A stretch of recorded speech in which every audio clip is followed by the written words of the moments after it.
La première, 11h midi, question clé question clé. avec Véronique Tiberghien. Et oui, vous, mesdames qui nous écoutez à cette heure, vous en êtes déjà au mieux à votre deuxième journée. Ce matin, vous vous êtes levé la première pour préparer le petit déjeuner de la tribu. Vous vous êtes assuré que tout le monde aurait des tartines ce midi.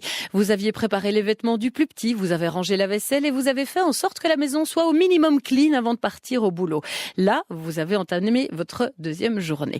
Ce soir, ce sera la troisième journée qui commencera. Aller chercher les enfants à l'école, s'assurer que quelques courses sont prêtes ou les faire pour ce soir ou ce week-end. Passez vite à la pharmacie pour faire le plein de médoc et être paré à faire face aux gastro et autres grippes qui envahissent toujours vos week-ends. Faire le repas du soir, lancer une machine à laver, ranger les restes du repas du soir, mettre les enfants au lit et ouf, ça y est, vous allez pouvoir vous étendre sur le canapé et une fois assise, eh bien c'est Loulou qui viendra réclamer un tout petit peu d'attention prétextant que vous ne vous êtes pas encore vraiment occupé de lui aujourd'hui finalement.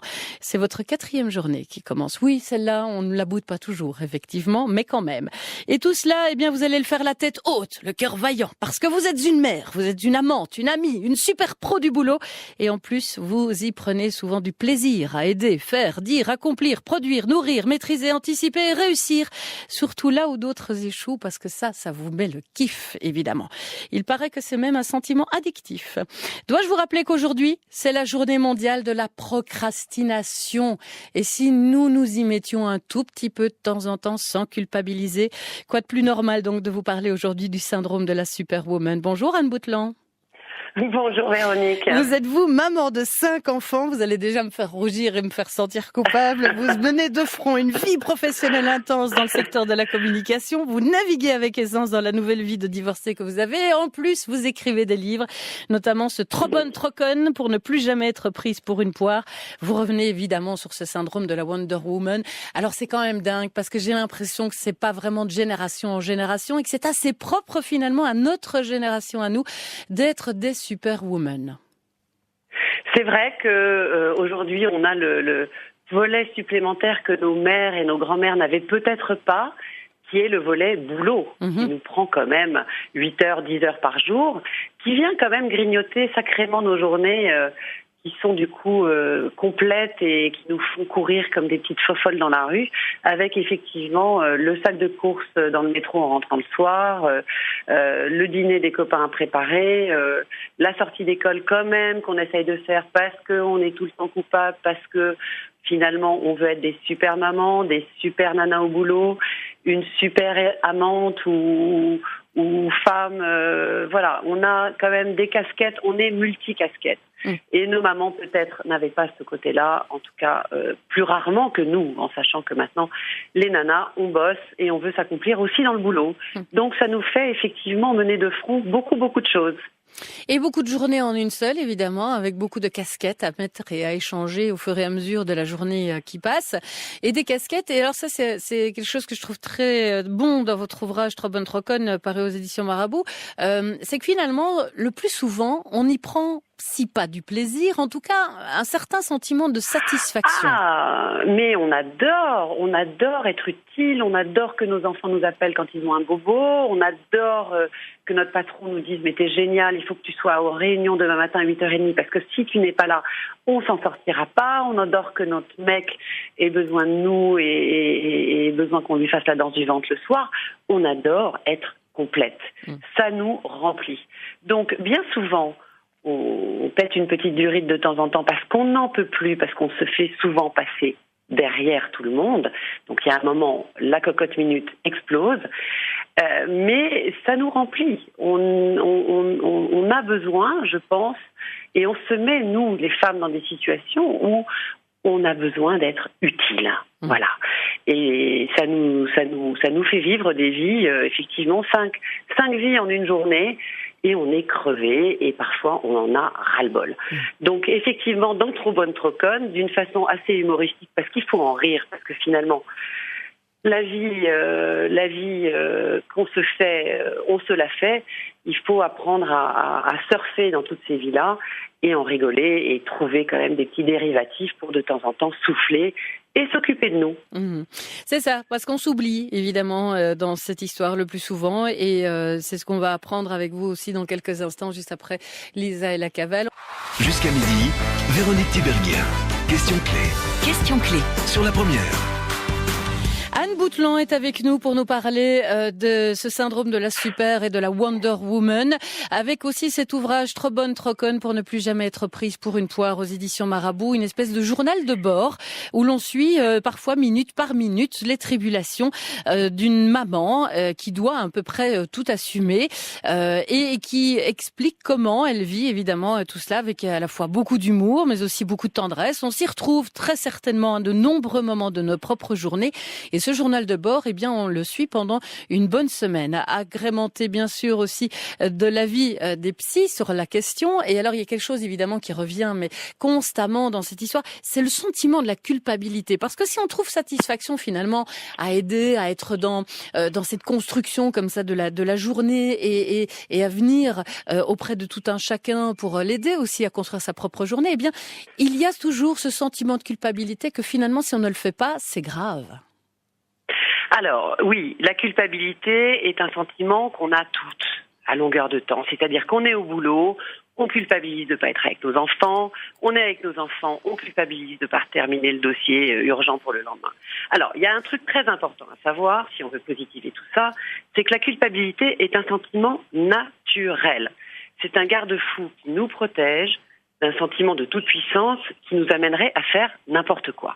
Donc, la bonne nouvelle, c'est que c'est plutôt bon signe qu'on se sente parfois coupable. Donc ça, c'est plutôt bon à entendre. Maintenant, la culpabilité, vous m'entendez ? Oui, tout à fait. Oui, excusez-moi. La culpabilité, il faut la gérer. C'est-à-dire que ça nous gâche nos journées. C'est-à-dire qu'on n'est jamais, quand on est trop coupable, on n'est jamais à notre place là où on est sur l'instant présent. Et ça, c'est pas bon du tout. Donc, il faut réussir à gérer ce sentiment en se disant, bon, ok, j'ai mon bébé qui a mal aux dents, qui est avec la nounou, qui est à la crèche ou qui est à l'école, je ne suis pas avec lui, eh ben ça le construit aussi. Je suis avec les enfants, le dossier urgent pour demain matin, eh ben ça se passera quand même correctement et ça n'est pas grave si je le termine pas après avoir couché les enfants.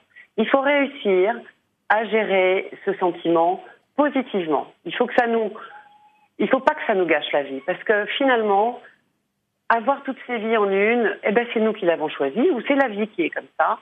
Eh ben c'est plutôt cool. Il faut essayer de prendre du recul par rapport à tout ça et positiver tout ça. Et d'être coupable, eh ben c'est pas grave, mais il faut pas l'être trop. Faut pas que ça devienne envahissant comme sentiment et surtout que ça nous arrête parce que si cela nous arrête, nous allons nous empêcher de rééquilibrer peut-être un peu les choses par rapport à nous-mêmes et penser évidemment un peu à nous par des petits moments, par des petites touches et par aussi des petits comportements qu'on va devoir adapter. Alors il y a évidemment tout le monde et les psys s'accordent pour le dire, il faut apprendre à dire non. Vous remettez quand même les pendules à l'heure aussi dans votre ouvrage en disant mais on n'apprend pas à dire non et on ne demande pas à des enfants de nous dire non évidemment quand on leur demande de faire quelque chose. Donc l'apprentissage du non c'est quelque chose, on se leurre un petit peu, il va falloir se l'approprier mais c'est quand même un leurre. Alors le truc avec cette histoire du non, c'est que quand on élève un enfant, on lui apprend que dire non c'est pas bien. Donc on veut que l'enfant nous dise oui à tout ce qu'on leur inculque. Or le oui, apprendre le oui est aussi important que le non dans la construction d'un enfant. Alors, un enfant doit dire oui aux règles de vie que les parents lui inculquent. En revanche, il est important pour des parents d'accepter que leurs enfants aient des désirs et des goûts qui ne correspondent pas forcément aux leurs. Donc, une éducation équilibrée doit être le juste équilibre entre le oui et le non. Parce que si on n'apprend pas du tout aux enfants à dire non et si on n'accepte pas le non chez l'enfant, ça veut dire qu'une fois adulte, il sera bien embêté de savoir mettre en place ce non. Et ne pas savoir dire non quand on est grand, eh bien c'est très souvent s'oublier et ne pas savoir se dire oui à soi-même. Et là, ça devient une entrave. Et c'est très emmerdant, très embêtant. Donc il faut essayer de surfer entre ce oui et ce non. Parce que effectivement, quand on est grand, dire non, c'est difficile parce que ça nous renvoie à quelque chose de négatif et ça nous entrave énormément. Donc il faut essayer de mettre en place une écoute de soi, en fait. Il ne s'agit pas de dire non tout le temps et d'être une harpie qui dit non à tout, mais il s'agit juste parfois de se laisser un temps de recul pour se dire, bon voilà, ce que me demande mon interlocuteur là, est-ce que c'est quelque chose qui me heurte ? Est-ce que c'est quelque chose qui va me mettre mon planning en l'air ? Est-ce que c'est quelque chose qui va être vraiment compliqué pour moi ? Ou est-ce qu'au contraire, bon voilà, je peux faire un effort parce que cette personne, je l'aime bien, ou que c'est quelqu'un au boulot que je peux aider parce que voilà, on s'entraide, etc., et que c'est important. Donc il faut apprendre quand même à s'écouter un petit peu pour parfois savoir dire non. C'est très très important. Je vais lire un extrait de votre ouvrage parce que c'est un moment que beaucoup d'entre nous, et alors les hommes aussi, parce qu'on va revenir sur les hommes quand même, qui changent pas mal ces dernières années et qui vont être confrontés à la même chose. D'ailleurs, mon ingé son n'était pas très content. Mais les choses changent beaucoup. Oui, Les choses changent beaucoup. Mon ingé son n'était pas très content parce qu'il trouvait que la journée que j'avais décrite en début d'émission, c'était un peu la sienne aussi. Et qu'il trouvait qu'on aurait dû mettre ça en avant. Je lis juste un petit extrait. Nous sommes mercredi après-midi et voici votre to-do list pour ce mercredi après-midi. 1. Déposer en voiture le nain numéro 2 à son cours de karaté, faire les courses à côté du dojo si j'arrive à me garer. 2. Récupérer le nain numéro 2, le débarquer en bas de la maison où il doit se changer pour être opérationnel pour son cours de guitare. 3. Échanger le nain numéro 2 contre le nain numéro 1 que j'amène à son cours de claquettes. Elle avait demandé pole dance ou tir à l'arc, je voulais qu'elle fasse danse classique, on a trouvé un compromis. 4. Dans la foulée, ne pas oublier d'acheter un cadeau de naissance pour le bébé de notre assistante, de passer au pressing chercher les chemises déposées mercredi dernier, d'aller chez le coiffeur, bah oui, c'est sorti comme ça d'un seul coup, d'un seul. Mais là, j'ai vraiment envie de me poser une heure, de changer de tête, de couper, allonger, colorer. J'ai envie de retrouver figure humaine, au mieux d'être belle. Marc, ni Benoît, ni personne d'autre n'ait l'air de voir que je suis capable d'être une jolie nénette. Et oui, parce que la reconnaissance, on l'attend et on l'a pas toujours. On va y revenir dans un instant. Anne Boutland, vous restez bien avec nous, bien sûr. Trop bonne troconne. C'est aux éditions Marabout. Pour ne plus jamais être prise pour une poire, eh ben, c'est déjà à nous de prendre les choses en main, évidemment. Et on se retrouve dans un instant. Question clé. Question clé. Jusqu'à midi sur la première. Avec Anne Boutland, la reconnaissance que nous attendons souvent de ces occupations de Wonder Woman que nous avons, elle ne vient pas, ou alors elle vient, mais on n'arrive pas toujours à la détecter aussi, il faut avouer. Hein.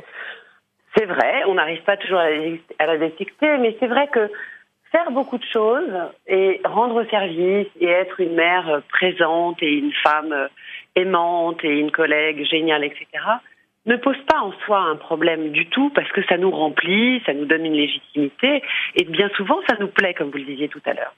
Le problème vient lorsque on n'a pas en retour la reconnaissance qu'on estime être légitime. Voilà.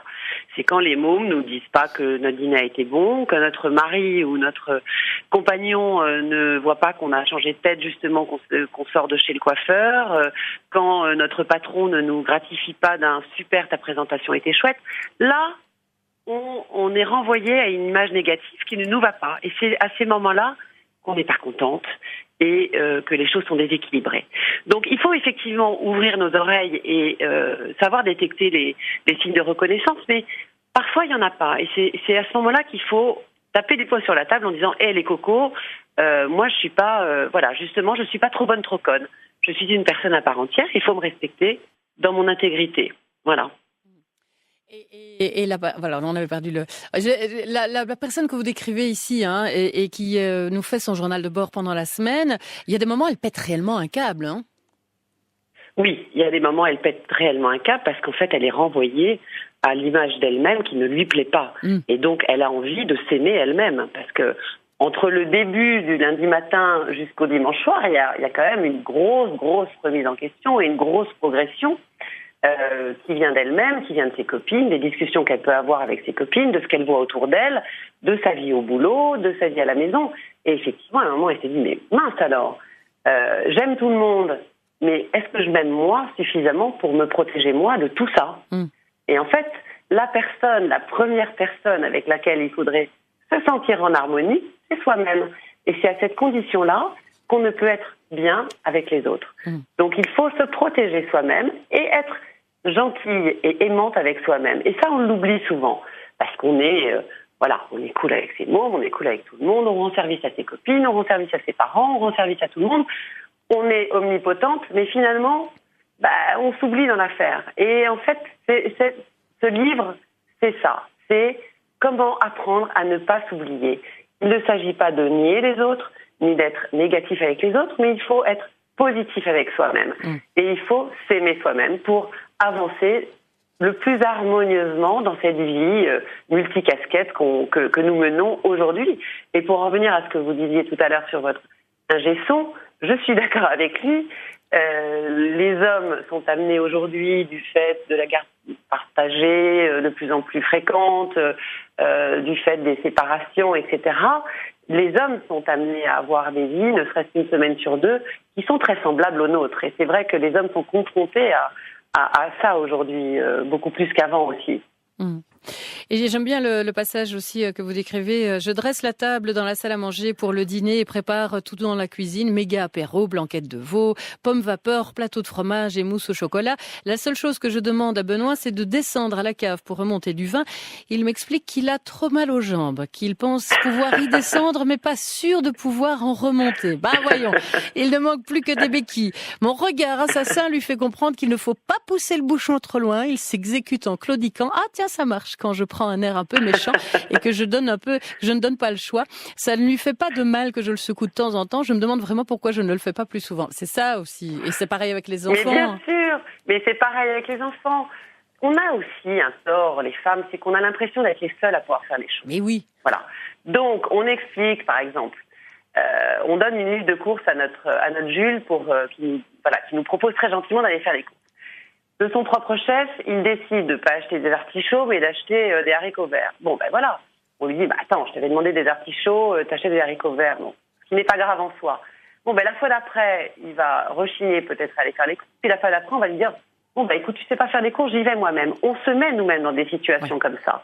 On se met nous-mêmes et on ne sait pas forcément demander calmement, posément, et faire part de nos attentes à notre environnement proche. Bon, il s'agit de communication. Et souvent, quand on s'exprime pas forcément correctement, on râle, on fulmine, on n'est pas contente et ça tombe à plat. C'est quand même pas très compliqué de savoir effectivement expliquer aux enfants, ce soir je suis crevée, on va manger des pizzas ou on va aller s'acheter un hamburger au coin. Il faut expliquer, il faut s'exprimer. On a tendance à vouloir toujours être tellement puissante et tellement présente sur tous les fronts que finalement, nos interlocuteurs ne sont pas supposés savoir dans quel état d'esprit on est et ce qu'on ressent. Donc il faut l'exprimer. Et il faut dire à Julot, tiens, là, ce soir, je suis crevée, tu nous emmènes tous au resto, ou c'est toi qui fais le dîner, ou tiens, tu me rends service, s'il te plaît. Et ils sont d'aussi bonne volonté que nous. Oui, mais on a du mal à lâcher. Oui, et à condition de ne pas râler en disant, moi, je l'aurais pas fait comme ça. C'est souvent ça aussi qu'on leur dit. Mais bien sûr, combien de fois les jeunes pères nous disent, moi, c'est pas que je veux pas changer les couches, mais bon, il paraît que je les change pas comme il faut. Ou bien, moi, je veux bien faire à dîner, mais bon, c'est jamais assez salé ou c'est trop poivré. On est un peu des emmerdeuses aussi, quand même. Souvent, c'est vrai, on peut se le dire, personne nous écoute, donc on est entre nous. Voilà. Autre moment vécu, je suis sûre que d'autres l'ont vécu aussi. Là, ça c'est pas tiré de votre ouvrage, mais le lave-vaisselle, par exemple, qui est un exemple assez typique. Vous rangez le lave-vaisselle, votre compagnon vient derrière vous et range aussi le lave-vaisselle, mais il ne met pas évidemment l'assiette là où il faut, ni la tasse là où il faut. Donc vous repassez derrière. Et là, vous lui dites, vous essayez de lui expliquer qu'un lave-vaisselle est conçu pour que certaines choses aillent à certains endroits. Comme ça, c'est propre quand ça ressort. Et il vous dit, mais t'es rigide. Non, voilà. Je suis pas rigide, c'est le lave-vaisselle qui est conçu comme ça, c'est pas moi. Donc ils en profitent aussi parfois. Non, oui, ils en profitent aussi. Alors, bien sûr, mais ils auraient tort de se gêner. Mais évidemment. Ils auraient tort de se gêner parce que de toute façon, les choses se font.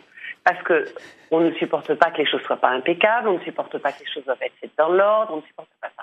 Les hommes ont tendance à être plus cool pour ça, dans la plupart des cas. Mais en fait, notre attitude décourage les meilleures volontés. Ouais. Notre attitude décourage les meilleures volontés. Donc ils sont comme tout le monde. Moins ils en font, plus ils sont contents. Donc ils préfèrent rester dans le canapé plutôt que de ranger de la vaisselle et d'avoir en plus des réprimandes de notre part. Donc il faut que nous, on apprenne un petit peu à lâcher et à devenir un peu plus cool et un peu plus coolante sur des choses. Et surtout qu'on apprenne à nos enfants à effectivement devenir plus autonomes, plus rapidement peut-être, et de leur confier aussi des tâches qu'ils auront à faire que leur compagne n'aura pas forcément besoin de faire du coup parce qu'ils seront capables de le faire eux-mêmes. Alors, oui, bien évidemment. Alors, vous voyez, dans mon cas très personnel, comme vous l'avez dit tout à l'heure, j'ai 5 enfants. J'ai 2 filles aînées et 3 filles. Ils sont, pour la plupart, assez grands. Je les ai élevés, me semble-t-il, tous de la même façon. Bon, eh ben, ça donne pas le même résultat. Ça donne pas le même résultat. Ah, donc il y a un gène. Il y a, je pense, quand même un truc dans les gènes. Il n'y a pas à dire. Un garçon, vous rentrez chez vous, les garçons, moi, mais les filles maintenant ont pris leur autonomie, vivent chez elles. J'ai les garçons à la maison.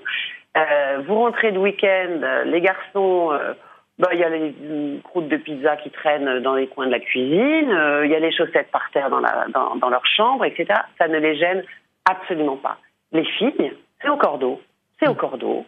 Les chaussons nickel, etc. Et pourtant, il me semble que je les ai élevés de la même façon et que je les ai autonomisés de la même façon.